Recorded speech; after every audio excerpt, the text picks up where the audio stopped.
October 14, 1961. East Berlin. The air smelled of coal smoke and damp concrete. Katya Volkov stood in the basement laboratory of the Institute for Applied Physics, her hands trembling as she held the technical specifications. The numbers didn't lie. The radar system she'd spent 6 months perfecting wasn't for tracking aircraft or defending Soviet borders.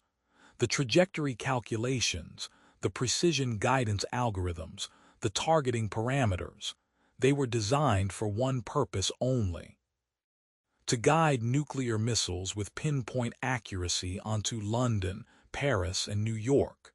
She felt the blood drain from her face. In that moment, surrounded by humming equipment and the distant echo of boots in the corridor above, Dr. Katya Volkov realized she had become an architect of apocalypse. And she was 34 years old, brilliant, and had never once questioned her loyalty to the Soviet Union. Until now.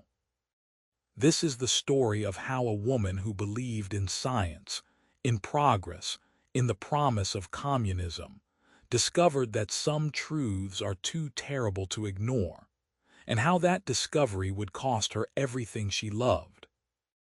8 months earlier, Katya had received the summons in Moscow. A black Volga sedan arrived at her apartment on a gray January morning. Her husband Dmitri, a KGB major with ice-blue eyes and a hero's medals from the Great Patriotic War, had already left for Lubyanka headquarters. Her daughter Anya, just 9 years old, was at school number 7, the elite academy for children of the party faithful. Katya was alone when the knock came. The man at the door wore a civilian suit but had the bearing of military intelligence. He didn't need to show identification. In the Soviet Union, certain visitors required no introduction. "Comrade Volkov," he said, "your country has need of your expertise." She was told to pack for 6 months. East Berlin. Classified research. Accommodation would be provided. Her family would remain in Moscow naturally, for their safety and comfort. The unspoken message was clear: they were also hostages to her compliance. Dmitri had been proud when she told him. "My wife," he'd said, embracing her with rare warmth, "serving the motherland at the highest level. Anya will be so proud when she's old enough to know." But Anya had cried, "Don't go, Mama, please." Katya had held her daughter, breathing in the scent of her hair, feeling the small body shake with sobs. "I'll write every week," she'd promised. "And I'll be home before summer, before your birthday." She'd kept that promise about the letters. Every Sunday she wrote to Anya careful, cheerful lies about her work, about the beautiful buildings in East Berlin, about how much she missed her. She never mentioned the armed guards at the Institute, the locked doors, the way her colleague Dr. Petrov had disappeared one night after making an offhand joke about party bureaucracy. No one spoke his name again. The work itself had been exhilarating at first. Katya was a physicist, one of the finest minds in radar technology. She'd studied under Kapitsa, published papers that advanced Soviet understanding of electromagnetic propagation. In another life, in another country, she might have won a Nobel Prize. Here, her genius was a state secret. The team in East Berlin was small, just 6 scientists working on what they'd been told was a defensive early warning system. Katya had designed the signal processing algorithms, elegant mathematical solutions that could track multiple targets simultaneously, filter out interference, maintain lock even through atmospheric distortion. It was beautiful work. Pure science. Until the day she'd seen the full specifications. The targeting parameters weren't defensive. They were offensive. First strike capability. The system was designed to guide missiles through the final approach, correcting for wind, temperature, even the Earth's rotation, to deliver warheads within 50 meters of their targets. 50 meters. In nuclear terms, that meant the difference between destroying a military base and vaporizing a city center, between a strategic strike and mass murder. She'd stood in that basement laboratory, the papers shaking in her hands, and felt her entire worldview crack like ice on a frozen lake. Everything she'd believed, that she was protecting her country, advancing science, building a better future, collapsed into a single terrible truth. She was helping to build a doomsday machine. That night she couldn't sleep. Her small apartment in East Berlin felt like a cell. She lay in the narrow bed, staring at the ceiling, seeing mushroom clouds behind her closed eyes. Seeing Anya's face, Dmitri's face, the faces of millions of people in cities she'd never visited, speaking languages she didn't know, living lives she'd never imagined, all of them potential targets for the weapon she was perfecting. By morning she'd made a decision. She didn't know what she would do, but she knew she couldn't continue. Not like this. Not in ignorance. The universe, she'd always believed, operated on principles of cause and effect, action and reaction. She was a scientist. She dealt in facts, and the fact was she had a choice. She could pretend she didn't understand what she was building, or she could act. The question was how. 3 days later she met Michael. It was a Sunday. She developed a routine of walking in Tiergarten Park, one of the few areas where she could move without immediate supervision. The KGB watchers were always there, of course, but at a distance. As long as she stayed in the east, as long as she made no attempt to approach the wall, they allowed her this small freedom. The park was beautiful in autumn, even in the divided city. Golden leaves covered the paths. The air was crisp. She walked slowly, her mind churning through impossible calculations. How does one person stop a weapon? How does one scientist, one woman, stand against the momentum of empires? She was sitting on a bench watching ducks on a pond when he sat down beside her. He didn't look at her. He was reading a newspaper, News Deutschland, the East German party paper. A middle-aged man in a gray coat, unremarkable. American, she thought immediately. Something about the way he held himself, the cut of his clothes beneath the coat. Her heart began to race. "Dr. Volkov," he said quietly, still reading his paper. "My name is Michael. I work for people who would very much like to talk to you." She should have stood up, should have walked away, found her watchers, reported the contact. That was protocol. That was survival. Instead, she heard herself whisper, "I don't know what you're talking about." He smiled slightly. "You're a brilliant physicist. You're working on Project Zarya at the Institute. And 3 days ago, you saw the full targeting specifications for the first time." She felt ice flood her veins. How could he possibly know that? "You have a daughter," he continued. "Anya, 9 years old. Loves mathematics just like her mother, wants to be a cosmonaut." Now she did stand up, her legs shaking. "If you threaten my daughter," she said, her voice low and fierce. "We would never threaten a child, doctor." Michael folded his newspaper, finally looking at her. His eyes were kind, she noticed. Tired but kind. "We're not the monsters you've been told we are, but we know you're not a monster either. We know what you discovered. And we know you're struggling with what to do about it." She looked around wildly. Her watchers were 50 meters away, pretending to examine a tree. If they saw her talking to this man, if they suspected anything, she was finished. Dmitri was finished. Anya was finished. "Sit down," Michael said gently. "Please, just for a moment. We're just 2 people on a bench. Nothing suspicious about that." She sat, every muscle tense. "What do you want from me?" "The truth," he said. "About Project Zarya, about the targeting systems, about Soviet missile capabilities. In exchange, we can offer you something." "What?" "Freedom," he said, "for you and your daughter, a new life in the West, safety. The chance to do science that doesn't kill millions." She laughed, a bitter sound. "You're insane. My husband is KGB. My daughter is in Moscow. I can't just walk across the wall."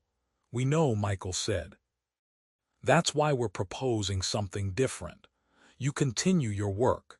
You pass us information through dead drops. And when the time is right, when we've extracted everything we need and arranged the logistics, we get you out. Both of you. You and Anya. It will take time. Months, maybe a year, but we can do it. And my husband." Michael's expression didn't change. "Major Volkov is a loyal Soviet officer. He's also involved in operations against Western intelligence.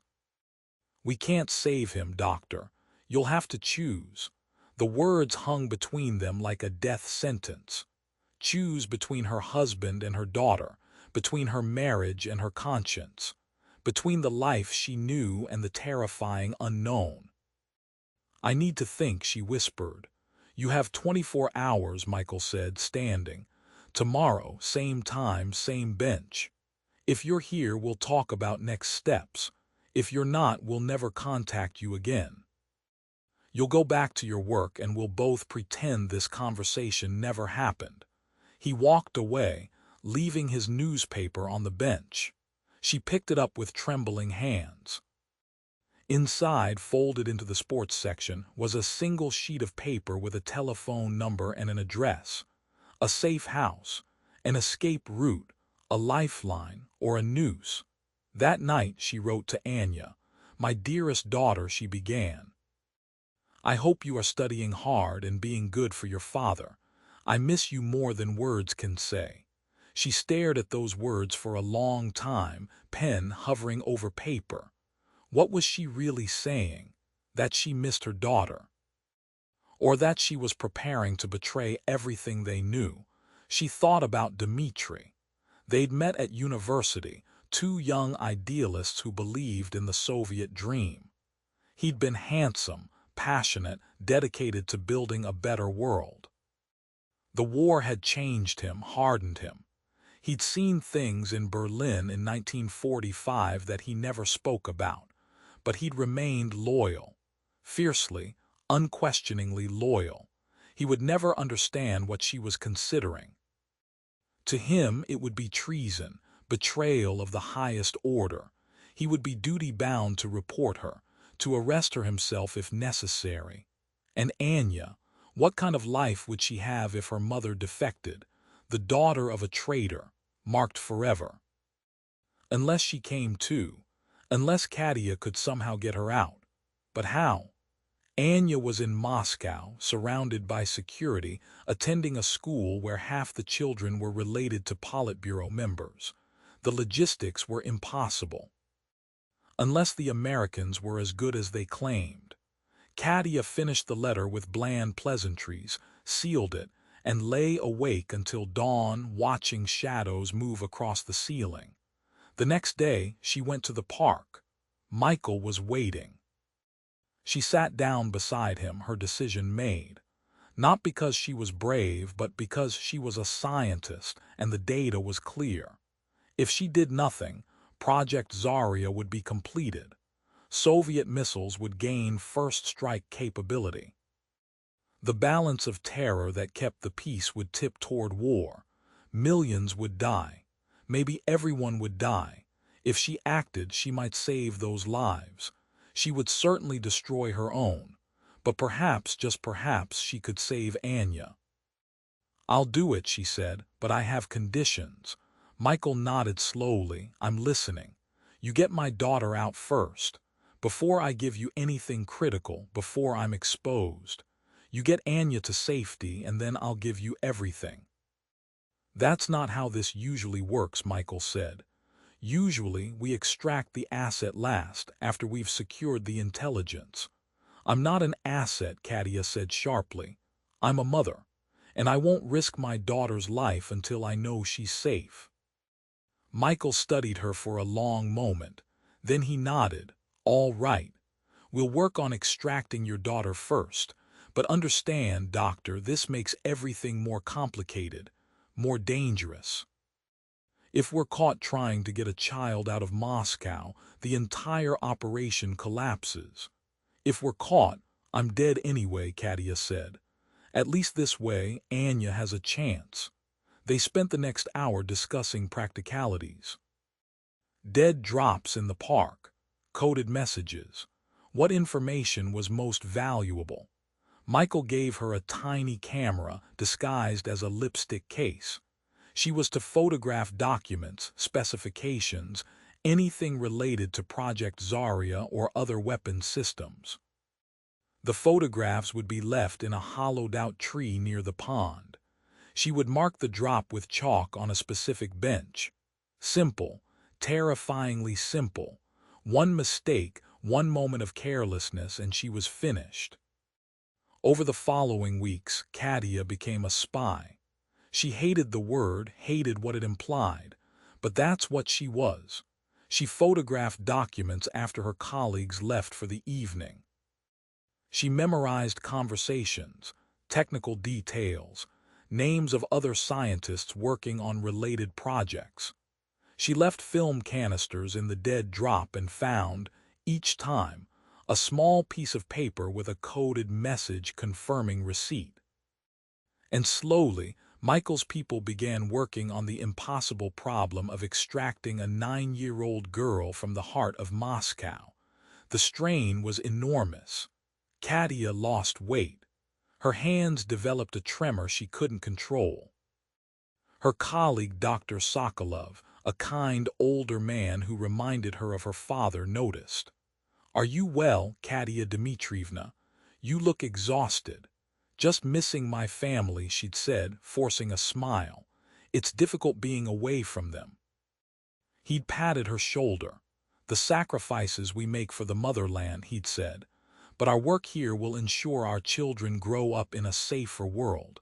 She'd nearly broken down then, nearly confessed everything. Because Dr.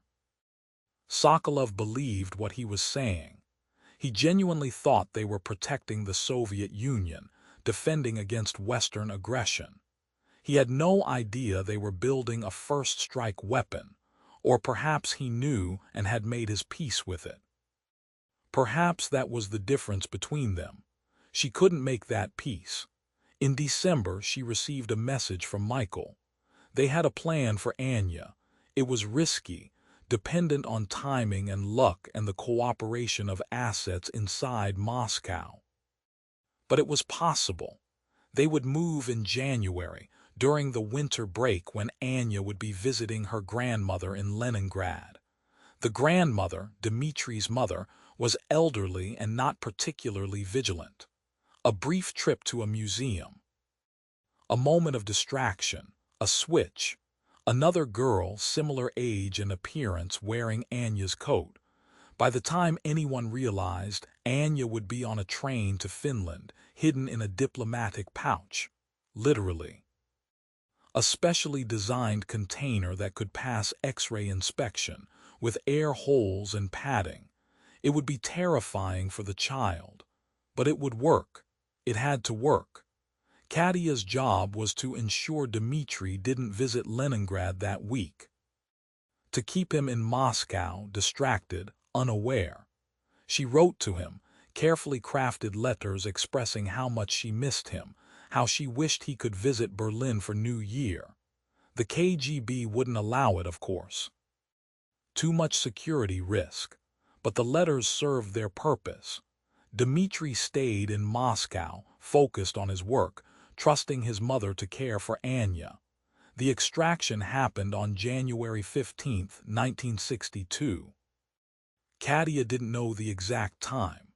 She was in Berlin, working in the laboratory, trying to appear normal while her heart hammered against her ribs. Every sound made her jump. Every footstep in the corridor could be security coming to arrest her. The day passed in agonizing slowness. That evening she went to the park. The chalk mark was there, the signal that meant success. Anya was out. Her daughter was safe. Katya sat on the bench and wept. She wept for relief, for terror, for the knowledge that she would likely never see Dmitri again, that she had destroyed her marriage, betrayed her country, become everything she'd been taught to despise. And she wept because Anya was safe.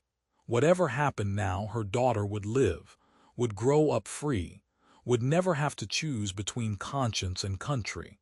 The next day she gave Michael everything, every document she could access, every specification for Project Zarya, details on Soviet missile ranges, accuracy improvements, production timelines, names of scientists, locations of facilities. She held nothing back. She was committed now. There was no going back. The intelligence coup was extraordinary. CIA analysts would later say that Dr. Volkov's information set back Soviet missile development by at least 2 years, possibly preventing a first strike scenario during the Cuban Missile Crisis that fall. But Katya didn't know that.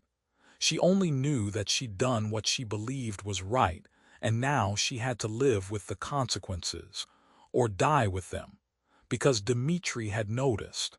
In late January, he called her in Berlin. His voice was cold, controlled, the voice he used when interrogating suspects. "Where is Anya?" he asked. "What do you mean?" Katya's voice shook. "She's with your mother in Leningrad." "No," Dmitri said, "she's not. My mother says Anya disappeared from the museum.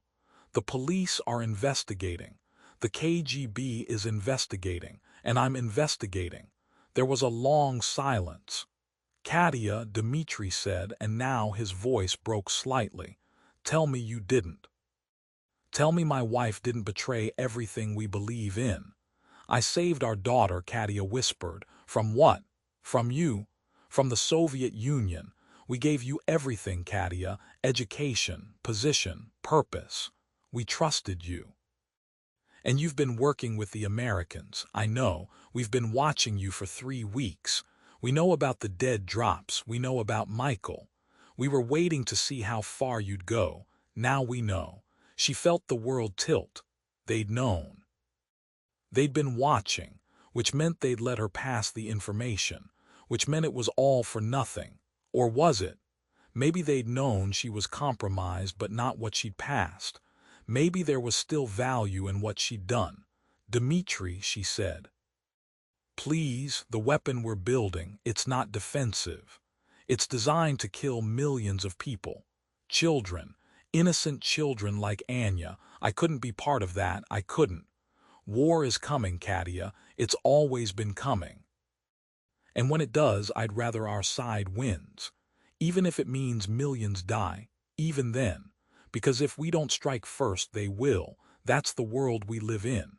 She closed her eyes. "I'm sorry," she said. "I'm so sorry." "So am I," Dmitri said.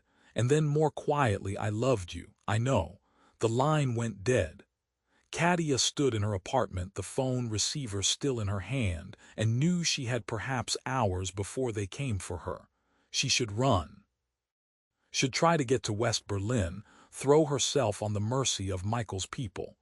But she was tired, so tired, and running would mean abandoning any chance of seeing Anya again. Because the Americans would hide her, give her a new identity, a new life. A life where her mother was a traitor who died in East Berlin. Maybe that was better. Maybe it was better for Anya to think her mother was dead than to know the truth. Katya sat down at her small desk and wrote one final letter. "My dearest Anya," she began. "By the time you read this, you'll be old enough to understand. Old enough to know that the world is complicated, that right and wrong are not always clear, that sometimes we must make impossible choices. I want you to know that I love you, that everything I did because I believed it was right, because I believed that some things are worth more than loyalty to a flag or a system. Things like truth, like conscience, like the future. You're going to grow up in a free country now. You'll have choices I never had. You'll be able to say no, to question, to decide for yourself what you believe. That's my gift to you, that freedom. It cost everything I had to give, but you're worth it. You're worth everything. Be brave, my darling, be kind, be true to yourself. And know that wherever I am, whatever happens, I am proud of you. I will always be proud of you. Your mother. She sealed the letter and left it on the desk. Then she lay down on her bed and waited. They came at dawn. Not Dmitri. He'd loved her once, but duty came first. He wouldn't be the one to arrest her. Instead, it was men she didn't know, hard-faced KGB officers who pulled her from her bed, handcuffed her, dragged her down to a waiting car. She didn't resist. There was no point. The trial was brief, held in secret. The evidence was overwhelming. She was convicted of treason, espionage, and crimes against the Soviet state. The sentence was death. She was given one chance to confess, to name her contacts, to provide details that might reduce her sentence. She refused, not to protect Michael or the CIA. They were professionals. They could protect themselves. But because she wanted her silence to mean something, wanted her death to have purpose. If she gave them nothing, then maybe the information she'd passed would retain its value. Maybe it would help prevent the war she feared. Maybe Anya would grow up in a world that didn't end in nuclear fire. That was worth dying for. On March 3, 1962, Dr. Katya Volkov was executed by firing squad in the basement of a KGB facility in East Berlin. She was 35 years old. Her death was never publicly acknowledged. Her name was erased from all official records. The Soviet Union wanted no martyrs, no stories of scientists who'd chosen conscience over country. But in the West, in the secret archives of the CIA, her file remained, a testament to courage, to sacrifice, to the impossible choices made in the shadow of the Cold War. Anya grew up in America. She was told her mother had died in an accident in Berlin. She was raised by a kind couple who never told her the truth about her past. She became a mathematician, just as her mother had hoped. She never knew about the letter. It remained in CIA files, classified, waiting for the day when the truth could be told. And in Moscow, Dmitry Volkov continued his work for the KGB. He never remarried. He never spoke of his wife. But sometimes, late at night, he would take out an old photograph. A young woman with dark hair and intelligent eyes smiling at the camera. A woman he'd loved. A woman who'd betrayed him. A woman who'd been braver than he could ever admit. The Cold War would continue for another 3 decades. The missiles would be built, deployed, aimed at cities across the world. But they would never be fired. The balance of terror would hold. And perhaps in some small way, Katya Volkov's sacrifice contributed to that fragile peace. We'll never know for certain. History doesn't work in certainties, but we know this. In 1961, a brilliant Soviet physicist faced an impossible choice. And she chose conscience over country. She chose her daughter over her husband. She chose truth over comfort. And she paid the ultimate price. Her story remained classified for decades. But now, as the archives open and the secrets of the Cold War come to light, we can finally tell it. The story of Dr. Katya Volkov, scientist, spy mother, hero. A woman who proved that even in the darkest times, even when empires clash and the world teeters on the brink of annihilation, one person can make a difference. One person can say no. And sometimes that's enough.